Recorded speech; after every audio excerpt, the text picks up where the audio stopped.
Political Ideals by Bertrand Russell. First published in 1917, Public Domain in Canada, 2020. Chapter 1. Political Ideals. In dark days, men need a clear faith and well-grounded hope, and as the outcome of these the calm courage, which takes no account of hardships by the way. The times through which we are passing have afforded to many of us a confirmation of our faith. We see that the things we had thought evil are really evil, and we know more definitely than we ever did before the directions in which men must move if a better world is to arise on the ruins of the one which is now hurling itself into destruction. We see that men's political dealings with one another are based on wholly wrong ideals, and can only be saved by quite different ideals from continuing to be a source of suffering, devastation, and sin. Political ideals must be based upon ideals for the individual life. The aim of politics should be to make the lives of individuals as good as possible. There is nothing for the politician to consider outside or above the various men, women, and children who compose the world. The problem of politics is to adjust the relations of human beings in such a way that each severally may have as much good in his existence as possible. And this problem requires that we should first consider what it is that we think good in the individual life. To begin with, we do not want all men to be alike. We do not want to lay down a pattern or type to which men of all sorts are to be made by some means or another to approximate. This is the ideal of the impatient administrator. A bad teacher will aim at imposing his opinion, and turning out a set of pupils all of whom will give the same definite answer on a doubtful point. Mr. Bernard Shaw is said to hold that Troilus and Cressida is the best of Shakespeare's plays. Although I disagree with this opinion, I should welcome it in a pupil as a sign of individuality. But most teachers would not tolerate such a heterodox view. Not only teachers, but all commonplace persons of authority desire in their subordinates that kind of uniformity which makes their actions easily predictable and never inconvenient. The result is that they crush initiative and individuality when they can, and when they cannot, they quarrel with it. It is not one ideal for all men, but a separate ideal for each separate man that has to be realized if possible. Every man has it in his being to develop into something good or bad. There is a best possible for him and a worst possible. His circumstances will determine whether his capacities for good are developed or crushed, and whether his bad impulses are strengthened or gradually diverted into better channels. But although we cannot set up in any detail an ideal of character which is to be universally applicable, although we cannot say, for instance, that all men ought to be industrious or self-sacrificing or fond of music, there are some broad principles which can be used to guide our estimates as to what is possible or desirable. We may distinguish two sorts of goods and two corresponding sorts of impulses. There are goods in regard to which individual possession is possible, and there are goods in which all can share alike. The food and clothing of one man is not the food and clothing of another. If the supply is insufficient, what one man has is obtained at the expense of some other man. This applies to material goods generally, and therefore to the greater part of the present economic life of the world. On the other hand, mental and spiritual goods do not belong to one man to the exclusion of another. If one man knows a science, that does not prevent others from knowing it. On the contrary, it helps them to acquire the knowledge. If one man is a great artist or poet, that does not prevent others from painting pictures or writing poems, but helps to create the atmosphere in which such things are possible. If one man is full of goodwill towards others, that does not mean that there is less goodwill to be shared among the rest. The more goodwill one man has, the more he is likely to create among others. In such matters there is no possession, because there is not a definite amount to be shared. Any increase anywhere tends to produce an increase everywhere. There are two kinds of impulses corresponding to the two kinds of goods. There are possessive impulses, which aim at acquiring or retaining private goods that cannot be shared. These center in the impulse of property. And there are creative or constructive impulses, which aim at bringing into the world or making available for use the kind of goods in which there is no privacy and no possession. The best life is the one in which the creative impulses play the largest part and the possessive impulses the smallest. This is no new discovery.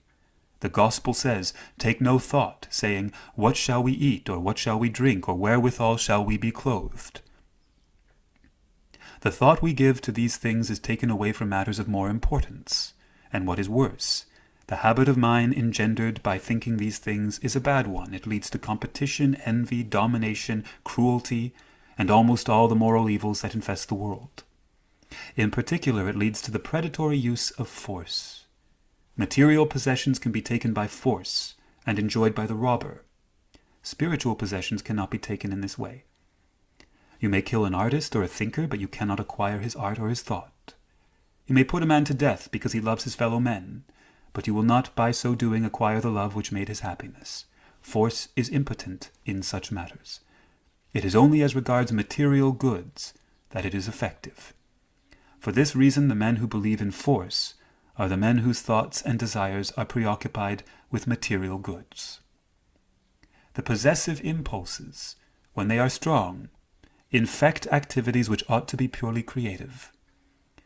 A man who has made some valuable discovery may be filled with jealousy of a rival discoverer. If one man has found a cure for cancer and another has found a cure for consumption, one of them may be delighted if the other man's discovery turns out to be a mistake, instead of regretting the suffering of patients which would otherwise have been avoided. In such cases, instead of desiring knowledge for its own sake or for the sake of its usefulness, a man is desiring it as a means to reputation. Every creative impulse is shadowed by a possessive impulse. Even the aspirant to saintliness may be jealous of the more successful saint. Most affection is accompanied by some tinge of jealousy, which is a possessive impulse intruding into the creative region. Worst of all, in this direction, is the sheer envy of those who have missed everything worth having in life, and who are instinctively bent on preventing others from enjoying what they have not had. There is often much of this in the attitude of the old toward the young. There is in human beings, as in plants and animals, a certain natural impulse of growth. And this is just as true of mental as of physical development.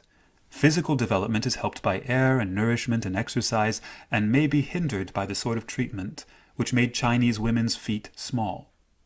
In just the same way, mental development may be helped or hindered by outside influences. The outside influences that help are those that merely provide encouragement or mental food or opportunities for exercising mental faculties.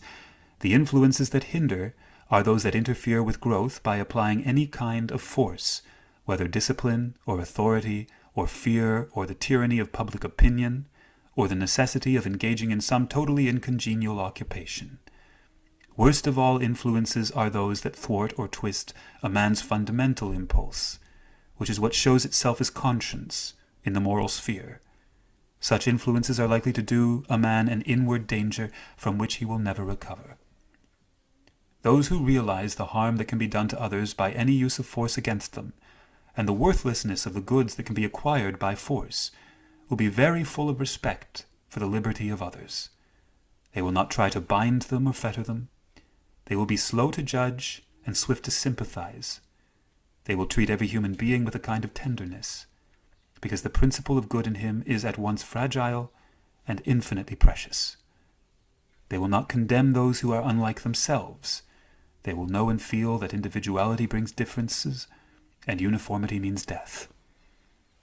They will wish each human being to be as much a living thing and as little a mechanical product as it is possible to be.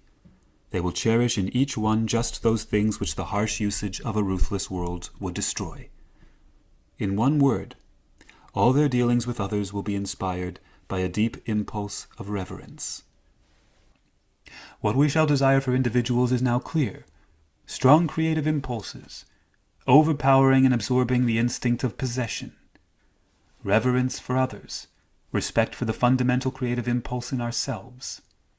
A certain kind of self-respect or native pride is necessary to a good life. A man must not have a sense of utter inward defeat if he is to remain whole, but must feel the courage and the hope and the will to live by the best that is in him, whatever outward or inward obstacles it may encounter. So far as it lies in a man's own power, his life will realize its best possibilities if it has three things: creative, rather than possessive impulses, reverence for others, and respect for the fundamental impulse in himself. Political and social institutions are to be judged by the good or harm that they do to individuals. Do they encourage creativeness rather than possessiveness?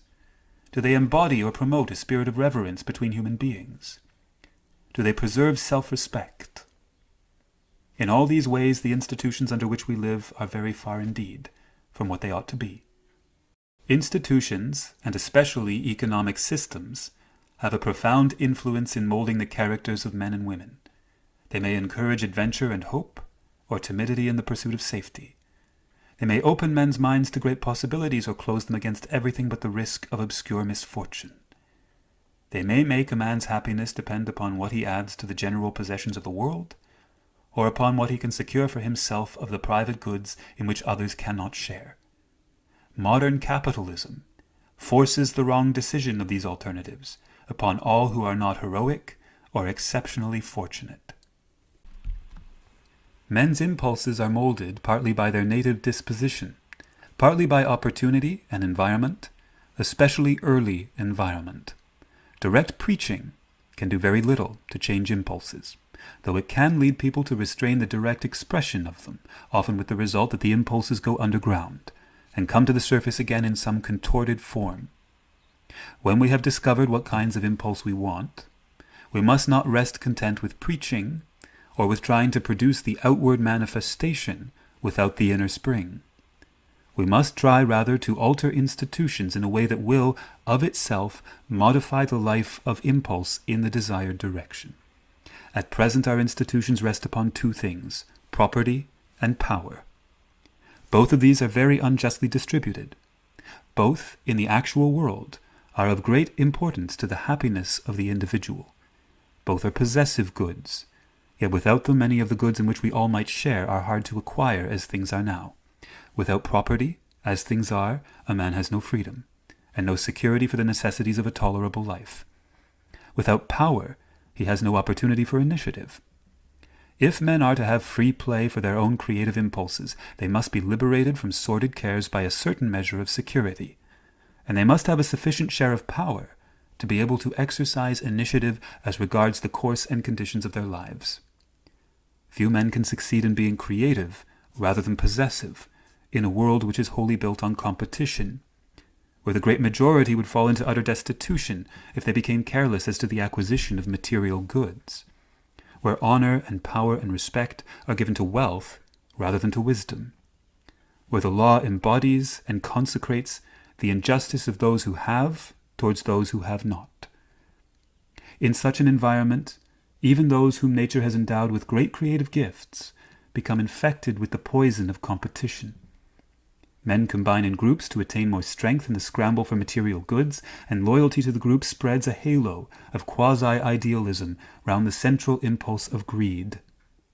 Trade unions and the Labour Party are no more exempt from this vice than other parties and other sections of society, though they are largely inspired by the hope of a radically better world. They are too often led astray by the immediate object of securing for themselves a large share of material goods. That this desire is in accordance with justice, it is impossible to deny. But something larger and more constructive is needed as a political ideal, if the victors of tomorrow are not to become the oppressors of the day after. The inspiration and outcome of a reforming movement ought to be freedom and a generous spirit, not niggling restrictions and regulations. The present economic system concentrates initiative in the hands of a small number of very rich men. Those who are not capitalists have, almost always, very little choice as to their activities when once they have selected a trade or profession. They are not part of the power that moves the mechanism, but only a passive portion of the machinery. Despite political democracy, there is still an extraordinary degree of difference in the power of self-direction belonging to a capitalist and to a man who has to earn his living. Economic affairs touch men's lives, at most times, much more intimately than political questions. At present, the man who has no capital usually has to sell himself to some large organization, such as a railway company, for example. he has no voice in its management, and no liberty in politics except what his trade union can secure for him. If he happens to desire a form of liberty which is not thought important by his trade union, he is powerless. He must submit or starve. Exactly the same thing happens to professional men. Probably a majority of journalists are engaged in writing for newspapers whose politics they disagree with. Only a man of wealth can own a large newspaper, and only an accident can enable the point of view or the interests of those who are not wealthy to find expression in a newspaper. A large part of the best brains of the country are in the civil service, where the condition of their employment is silence about the evils which cannot be concealed from them. A nonconformist minister loses his livelihood if his views displease his congregation. A member of parliament loses his seat if he is not sufficiently supple or sufficiently stupid to follow or share all of the turns and twists of public opinion. In every walk of life, independence of mind is punished by failure, more and more as economic organizations grow larger and more rigid. Is it surprising that men have become increasingly docile, increasingly ready to submit to dictation, and to forego the right of thinking for themselves? Yet along such lines, civilization can only sink into a Byzantine immobility. Fear of destitution is not a motive out of which a free creative life can grow. Yet it is the chief motive which inspires the daily work of most wage earners. The hope of possessing more wealth and power than any man ought to have, which is the corresponding motive of the rich, is quite as bad in its effects. It compels men to close their minds against justice, and to prevent themselves from thinking honestly on social questions, while in the depths of their hearts they uneasily feel that their pleasures are bought by the miseries of others. The injustices of destitution and wealth alike ought to be rendered impossible. Then a great fear would be removed from the lives of the many, and hope would have to take on a better form in the lives of the few. But security and liberty are only the negative conditions for good political institutions. When they have been won, we need also the positive condition, encouragement of creative energy. Security alone might produce a smug and stationary society. It demands creativeness and its counterpart in order to keep alive the adventure and interest of life, and the movement towards perpetually new and better things. There can be no final goal for human institutions. The best are those that most encourage progress towards others still better. Without effort and change, human life cannot remain good. It is not a finished utopia that we ought to desire, but a world where imagination and hope are alive and active. It is a sad evidence of the weariness mankind has suffered from excessive toil that his heavens have usually been places where nothing ever happened or changed.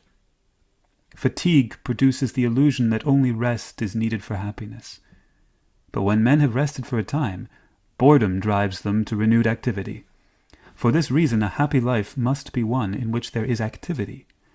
If it is also to be a useful life, the activity ought to be as far as possible creative, not merely predatory or defensive. But creative activity requires imagination and originality, which are apt to be subversive of the status quo.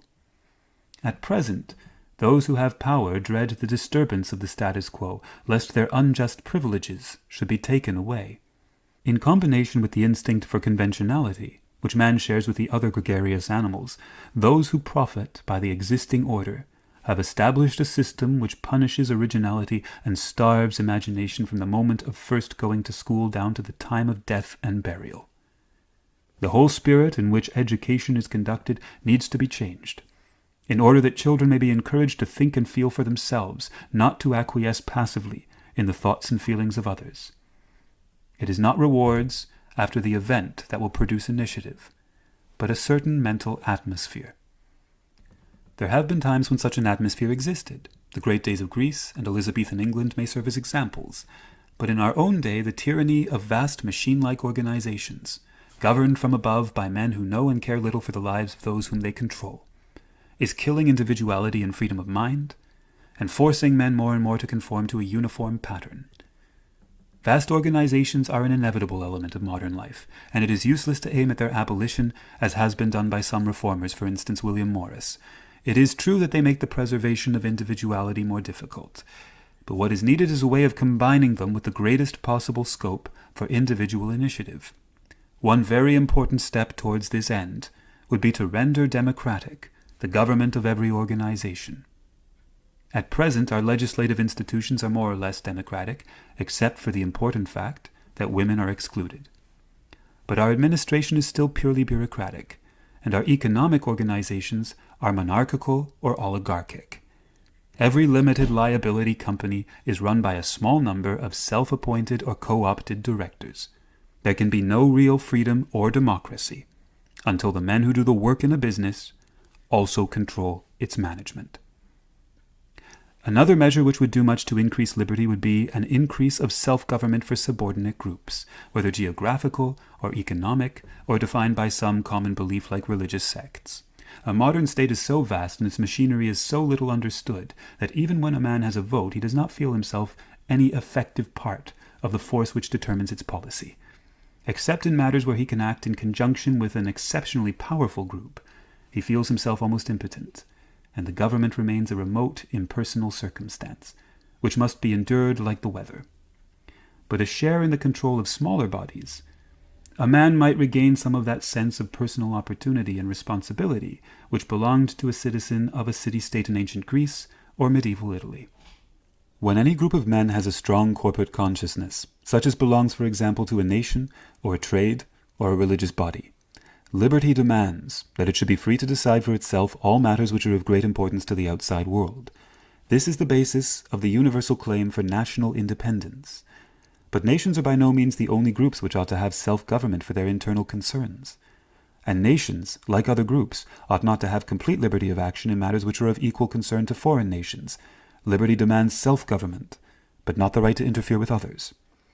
The greatest degree of liberty is not secured by anarchy. The reconciliation of liberty with government is a difficult problem, but it is one which any political theory must face. The essence of government is the use of force in accordance with law to secure certain ends which the holders of power consider desirable. The coercion of an individual or a group by force is always in itself more or less harmful. But if there were no government, the result would not be an absence of force in men's relations to each other. It would merely be the exercise of force by those who had strong predatory instincts, necessitating either slavery or a perpetual readiness to repel force with force on the part of those whose instincts were less violent. This is the state of affairs at present in international relations, owing to the fact that no international government exists. The results of anarchy between states should suffice to persuade us that anarchism has no solution to offer for the evils of the world. There is probably one purpose, and only one, for which the use of force by government is beneficial, and that is to diminish the total amount of force used in the world. It is clear, for example, that the legal prohibition of murder diminishes the total amount of violence in the world, and no one would maintain that parents should have unlimited freedom to ill-treat their children. So long as some men wish to do violence to others, there cannot be complete liberty, for either the wish to do violence must be restrained or the victims must be left to suffer. For this reason, although individuals and societies should have the utmost freedom as regards their own affairs, they ought not to have complete freedom as regards their dealings with others. To give freedom to the strong, to oppress the weak, is not the way to secure the greatest possible amount of freedom in the world. This is the basis of the socialist revolt against the kind of freedom which used to be advocated by laissez-faire economists. Democracy is a device, the best so far invented, for diminishing as much as possible the interference of government with liberty. If a nation is divided into two sections which cannot both have their way, democracy theoretically ensures that the majority shall have their way. But democracy is not at all an adequate device unless it is accompanied by a very great amount of devolution. Love of uniformity, or the mere pleasure of interfering, or dislike of differing tastes and temperaments, may often lead a majority to control a minority in matters which do not really concern the majority. We should none of us like to have the internal affairs of Great Britain settled by a Parliament of the world, if ever such a body ever came into existence. Nevertheless, there are matters which such a body could settle much better than any existing instrument of government. The theory of the legitimate use of force in human affairs, where a government exists, seems clear. Force should only be used against those who attempt to use force against others, or against those who will not respect the law in cases where a common decision is necessary and a minority are opposed to the action of the majority. These seem legitimate occasions for the use of force, and they should be legitimate occasions in international affairs if an international government existed. The problem of the legitimate occasions for the use of force in the absence of a government is a difficult one, with which we are not at present concerned. Although a government must have the power to use force, and may on occasion use it legitimately, the aim of the reformers to have such institutions as will diminish the need for actual coercion will be found to have this effect. Most of us abstain, for instance, from theft, not because it is illegal, but because we feel no desire to steal. The more men learn to live creatively rather than possessively, the less their wishes will lead them to thwart others or to attempt violent interference with their liberty. Most of the conflicts of interests, which lead individuals or organizations into disputes, are purely imaginary, and would be seen to be so if men aimed more at the goods in which we can all share, and less at those private possessions that are the source of strife. In proportion as men live creatively, they cease to wish to interfere with others by force. Very many matters in which, at present, common action is thought indispensable might well be left to individual decision. It used to be thought absolutely necessary that all the inhabitants of a country should have the same religion, but we now know there is no such necessity. In like manner it will be found, as men grow more tolerant in their instincts, that many uniformities now insisted upon are useless and even harmful. Good political institutions would weaken the impulse towards force and domination in two ways. First, by increasing the opportunities for the creative impulses, and by shaping education so as to strengthen these impulses. Secondly, by diminishing the outlets for the possessive instincts. The diffusion of power, both in the political and economic sphere, instead of its concentration in the hands of officials and captains of industry, would greatly diminish the opportunities for acquiring the habit of command, out of which the desire for exercising tyranny is apt to spring. Autonomy, both for districts and for organizations, would leave fewer occasions when the governments were called upon to make decisions as to other people's concerns. And the abolition of capitalism and the wage system would remove the chief incentive for fear and greed, those correlative passions by which all free life is choked and gagged. Few men seem to realize how many of the evils from which we suffer are wholly unnecessary, and that they could be abolished by a united effort within a few years. If a majority in every civilized country so desired, we could within 20 years abolish all abject poverty, quite half the illness of the world, the whole economic slavery which binds down 9/10 of our population. We could fill the world with beauty and joy, and secure the reign of universal peace.